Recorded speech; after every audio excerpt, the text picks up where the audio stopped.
महाभारत का युद्ध हो गया शुरू, अंतिम समय का स्थिति आ गई। भीष्म पितामह को जाकर दुर्योधन फटकारता है, दादा ऐसा लगता है अंदर अंदर आप पांडवों से मिले हो। बोले कैसे? बोले मेरी सेना की ये दुर्दशा हो रही है और आप अगर होते और ये सेना की दुर्दशा, इसका अर्थ अंदर से मिले। बोला अच्छा तुझे संदेह है, जा। भीष्म प्रतिज्ञा कर रहा है कि कल का सूर्यास्त तब होगा जब रणांगण में अर्जुन की लाश गिर जाएगी। अब चंद्र टरे सूरज टरे टरे जगत व्यवहार, भीष्म की प्रतिज्ञा तो झूठी हो नहीं सकती। कौरवों के नगाड़े बज गए, पांडवों के शिविर में शोक छा गया, लाइटें बंद, भोजनालय बंद, क्योंकि सबको चिंता सताने लगी। भीष्म की प्रतिज्ञा झूठी नहीं हो सकती और अर्जुन मारा गया तो महाभारत का कोई अर्थ नहीं होता। तो कल क्या होगा, कल क्या होगा, कल क्या होगा, इस चिंता में पूरा पांडव शिविर बैठा हुआ है। सबसे ज्यादा चिंतित हुए द्वारकानाथ। द्वारकानाथ को दो चिंताओं ने सताया। पहली, कल क्या होगा, भीष्म की प्रतिज्ञा तोड़ी नहीं जा सकती और अर्जुन को मरवाया नहीं जा सकता। दोनों विरोधाभासी, कैसे होगा, कैसे? भगवान इधर से इधर, इधर से इधर, इधर से इधर, शिविर में अपने कक्ष के बाहर, टेंट के बाहर ऐसे पसीना से पीतांबर गीला हो गया। भगवान ने सोचा देखूं तो सही अर्जुन क्या कर रहा है इस समय, जिसको मरना है वो क्या कर रहा है। भगवान ने धीरे से टेंट उठाया और देखा तो अर्जुन खर्राटे लेकर सो रहा था। भगवान ने सोचा कमाल का सुबक्कड़, जिसे कल मरना है वो इतने निश्चिंत होकर सो रहा है। तो भगवान ने टेंट में जाकर अर्जुन को हिलाया, ए पार्थ, ए अर्जुन, ए पार्थ, क्या बात है गोविंद, अभी आप सोए नहीं? बड़ी गहरी नींद आ रही थी, मुझे क्यों जगा दिया? अरे पगले, बावलों की सी बातें मत कर। तूने भीष्म प्रतिज्ञा सुनी कि नहीं? बोले हाँ सुनी। तो तुझे मालूम नहीं है कि भीष्म प्रतिज्ञा झूठी नहीं होती? बोला जानता हूं कि भीष्म प्रतिज्ञा तो सत्य होगी। तो तुझे ये मालूम नहीं है कल तेरी मौत होने वाली है? बोला हाँ ये भी मालूम है कि कल मैं मरने वाला हूं। तो भगवान ने कहा बावले, जब तुझे मालूम है कि भीष्म की प्रतिज्ञा झूठी नहीं हो सकती और कल तेरी मौत होने वाली है, इतना जानने के बाद भी तू इतना निश्चिंत होकर सो कैसे रहा है? तुझे नींद कैसे आ रही है? मैं बेचैन हूं और तू चैन से सो रहा है। अर्जुन बैठ गया और भगवान के दोनों चरण पकड़े और कहा गोविंद, ये प्रश्न आप मुझसे कह रहे हैं कि तू निश्चिंत होकर सो कैसे रहा है, तुझे नींद कैसे आ रही है? अरे जब मुझे ये मालूम है कि मुझे बचाने वाला बेचैन होकर जाग रहा है तो मुझे जागने की जरूरत क्या है? मैं तो चैन से सोवे सुख तुलसी भरोसे सीताराम के, बालक चैन से सोता है, माता पिता कर्जे की चिंता में रात भर जागते हैं। भगवान के बालक हो गए तो सारी चिंताएं गई। दूसरी घटना प्रभु की कृपा की देखिए, जो भगवान को समर्पित हो जाते हैं। अंतिम जब दुर्योधन बचा, भीष्म ने कहा दुर्योधन आज सायंकाल संध्या के समय अपनी पत्नी को भेजना मेरे पास, वो मुझे प्रणाम करेगी, मैं उसे सौभाग्यवती होने का आशीर्वाद दे दूंगा, फिर 1000 अर्जुन तेरा कुछ नहीं बिगाड़ पाएंगे, जा। ये जानकारी भगवान को किसी प्रकार हो गई कि अगर भीष्म दादा ने दुर्योधन की पत्नी को आशीर्वाद दे दिया सौभाग्यवती होने का, तो 1000 अर्जुन भी युगों तक लड़ते रहेंगे तो भी उसे नहीं मार सकते। अब क्या करें, अब क्या करें? भगवान ने सोचा कि दुर्योधन की पत्नी के पहले मैं द्रौपदी को आशीर्वाद दिलवाऊंगा। अब देखिए कितनी भयंकर, कितनी कठिन भगवान की हिम्मत देखी। तो दौड़कर भगवान द्रौपदी के पास गए शिविर में। द्रौपदी, द्रौपदी जल्दी चल, कहाँ चलना है? भीष्म दादा के शिविर में चलना है। दुर्योधन की पत्नी को उन्होंने बुलाया है संध्या के समय, अगर उसको सौभाग्यवती का आशीर्वाद हो गया तो मैं तेरे खुले केश बंधवा नहीं सकूंगा, फिर तुझे जीवन भर केश खोल के ही रखने पड़ेंगे। आप कैसी बात करते? दुश्मन का शिविर कौन जाने देगा वहां? और अगर वो पहुंच गई पहले तो बोले वो पहले नहीं आएगी, वो रानी है, देर लगेगी, तू जल्दी चल, ये बाकी व्यवस्था मैं करूंगा। वहां से ले आए, यानी खतरा देखिए व्यक्ति, भक्त के लिए भगवान किस सीमा तक खतरा उठाता है। वहां से ले आए और कहा 5 बार प्रणाम करना, जब तक 5 बार प्रणाम न हो जाए आशीर्वाद मिले रोकना नहीं। भीष्म अपनी कुटिया में बैठे, ऐसे संध्या के समय संध्या में बैठे थे।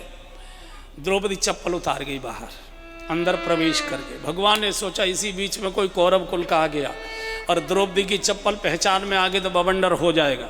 तो भगवान ने द्रौपदी की चप्पल उठाई, बगल में लपेटी और पड़ोस में पीपल का एक बड़ा पुराना वृक्ष था, अभी कुछ वर्ष पहले वो पेड़ खत्म सूखा है, उसके पीछे ओट में छुप गए कि मुझे भी देख लिया तो भी हो सकता है षड्यंत्र करने आया है। द्रौपदी अंदर प्रवेश कर गए। भीष्म की संध्या पूर्ण हुई और जैसे ओम शांति शांति शाही बोल पाए थे, द्रौपदी ने माथा टेका, दादा श्री चरणों में प्रणाम कर दो। दादा की तो आंखें बंद थी।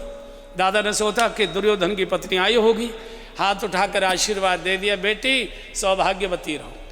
द्रौपदी ने दूसरी बार प्रणाम किया, दादा श्री चरणों में प्रणाम करते हो, बेटी सौभाग्यवती भव।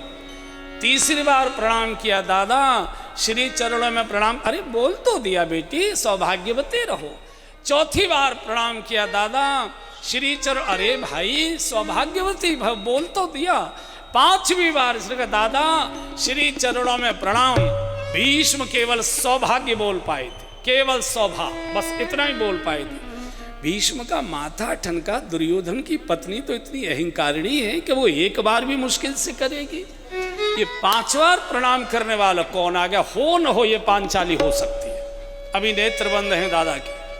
भीष्म ने बंद नेत्रों से पूछा, बेटी हो कौन तुम, परिचय दो।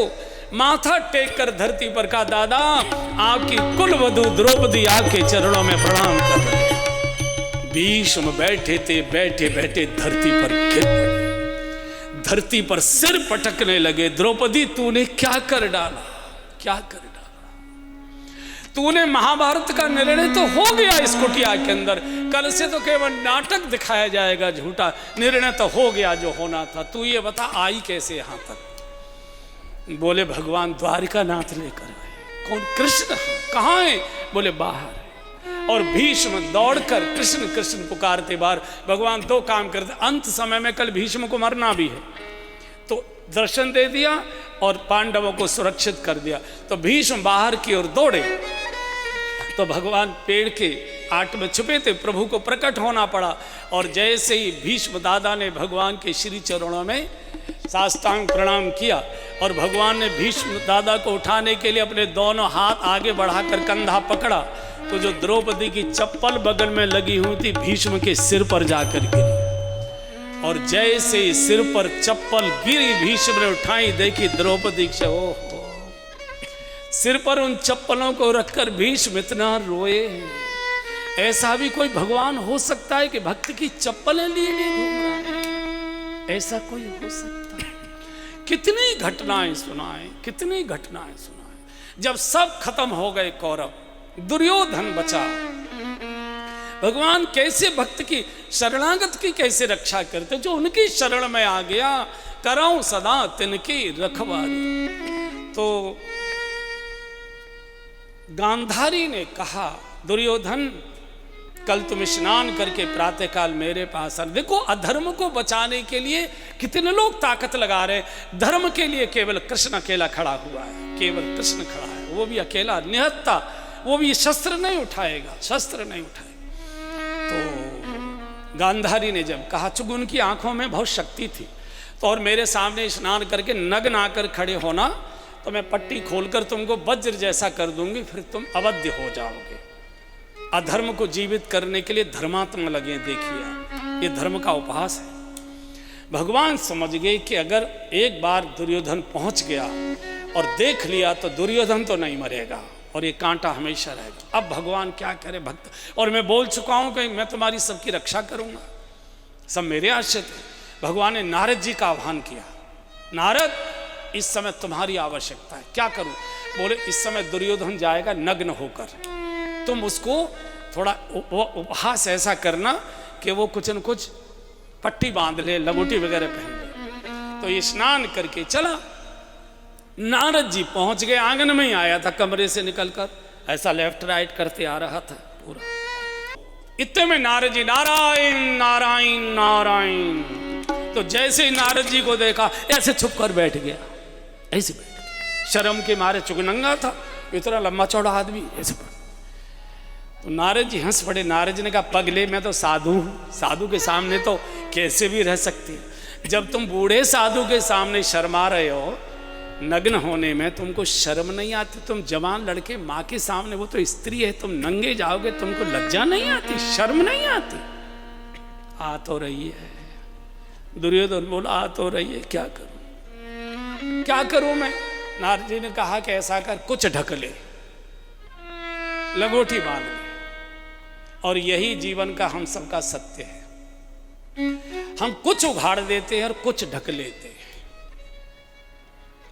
नारद जी कहना चाहते हैं कि अशुभ को ढक ले, शुभ को उघाड़ ले। हम अशुभ को ढकते हैं, शुभ को उघाड़ते। हम अशुभ को ढकते हैं, दूसरे के अशुभ को हम उघाड़ते हैं। बहुत बड़े बड़े लोगों की भी हम बैठते तो निंदा ही करते हैं। कई लोग हमने देखे माता पिता की भी निंदा करने से चूकते हैं, तो बहुत अच्छे सीधे, लेकिन क्या बताएं, वो बातों में आ जाते हैं। तो पहुंच गया ये लंगोटी बांधकर। गांधारी तैयार बैठी थी स्नान करके। इसने जाकर प्रणाम किया, माँ आपका बेटा दुर्योधन आपको प्रणाम करता है। बेटे आ गए? हाँ। और जैसे ही पट्टी खोली और ऊपर से नीचे तक दुर्योधन को देखा, पूरा शरीर वज्र का हो गया, लेकिन शरीर के जिस अंग पर पट्टी बंधी थी, लंगोटी बंधी थी, वही कमजोर रह गया। पांडवों के शिविर में भगवान बहुत जोर से खिलखिलाकर हंसे। तो युधिष्ठिर बोले, गोविंद क्या बात है, किस बात पर हंसी आ गई? बोले, धर्म अधर्म को अमर करना चाहता था, अमर तो नहीं कर पाया, लेकिन धर्म ने अधर्म कैसे मारा जा सकता है इसका रास्ता बता दिया कि प्रहार कहाँ करना। और भीम ने फिर गदा का प्रहार उसी अंग पर किया जो दब गया।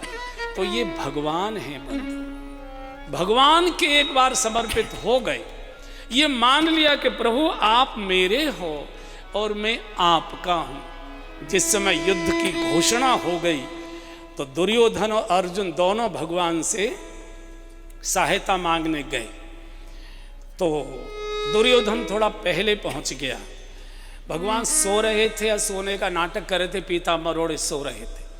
तो अहंकारी कभी पैरों की ओर नहीं बैठता, सिरहाने की ओर जाता है। तो दुर्योधन सिरहाने पीछे स्टूल था, कुर्सी जो भी रही होगी, वहां बैठ गया। थोड़ी देर में अर्जुन गया। अर्जुन तो भगवान के चरणों में ही जाता है, चरणों में बैठ गया। तो भगवान जब जागे और पीताम्बर को हटाया, तो स्वाभाविक है जब आदमी लेटा होता तो पैरों की ओर निगाह जाती है। तो अर्जुन दिखाई दिया। तो बोले प्रभु, अरे अर्जुन तुम कब आए? बोले प्रभु अभी आया था। कैसे आए? बोले प्रभु आशीर्वाद लेने आया था। तो पीछे से दुर्योधन वहां से बोल पड़ा सिरहाने की ओर से, भगवान मैं भी आया हूं और इससे पहले आया हूं, मुझे भी आशीर्वाद। अच्छा अच्छा तुम भी आए हो? भगवान ने कहा देखो पहले मैंने अर्जुन को देखा है एक बार, और अर्जुन छोटा भी है। जब बंटवारा देना हो तो पहले छोटे को देना चाहिए कि तुझे क्या अच्छा लगता है। आजकल बड़ा जल्दी बड़ी चीजें ले लेता है, छोटे को छोड़ देता है, ये बड़ी मुश्किल होती है। तो देखो भाई, मेरे पास दो चीजें हैं, एक तो मैं हूं निहत्ता और मेरी सेना है, नारायणी सेना है। दोनों एक एक ले लो, एक मुझे ले लो और एक सेना ले लो। और हाँ, पहले अर्जुन मांगेगा चूंकि ये छोटा है और मैंने पहले देखा। तो दुर्योधन तो कांप रहा है, कहीं सेना ना मांग ले। तो अर्जुन ने कहा प्रभु मुझे तो आप चाहिए। बोले मैं युद्ध नहीं करूंगा। बोले करोगे नहीं युद्ध, मेरे पास बैठे तो रहोगे? बोले हाँ ठीक है। दुर्योधन तो हंस पड़ा, मूर्खों को विनाश काले विपरीत याते का नाच नचवानो है, वहां कहीं बंसी बजवानो युद्ध के समय। दुर्योधन ने सेना मांग ली। युद्ध का निर्णय उसी कक्ष में हो गया, कौन जीतेगा कौन हारेगा। एक दिन भगवान ने अर्जुन से पूछा, अर्जुन एक बात बताओ, तुमको युद्ध नहीं जीतना था क्या? बोले जीतना था। तो भले आदमी सेना मांगनी चाहिए थी, मुझे निहत्थे से तुम कैसे युद्ध जीत जाते? अर्जुन ने बड़ी सुंदर बात कही। अर्जुन ने कहा भगवान मैं युद्ध हारने को तैयार हूं, लेकिन भगवान को छोड़ने को तैयार नहीं। मुझे आप चाहिए, मुझे युद्ध नहीं चाहिए। और जो भगवान को छोड़ने को तैयार नहीं है, वो कभी युद्ध हारता भी नहीं, हमेशा जीते ही उसकी होती है। तो करो सदा तिनके रखवारी, इसलिए हमारे ब्रजवासी क्या कहते हैं, मेरा कोई न सहारा बिनु तेरे, नंदलाल संवरिया मेरे। मेरा कोई न सहारा बिनु तेरे, नंदलाल संवरिया मेरे। जी मेरा कोई न सहारा बिनु तेरे, नंदलाल संवरिया मेरे।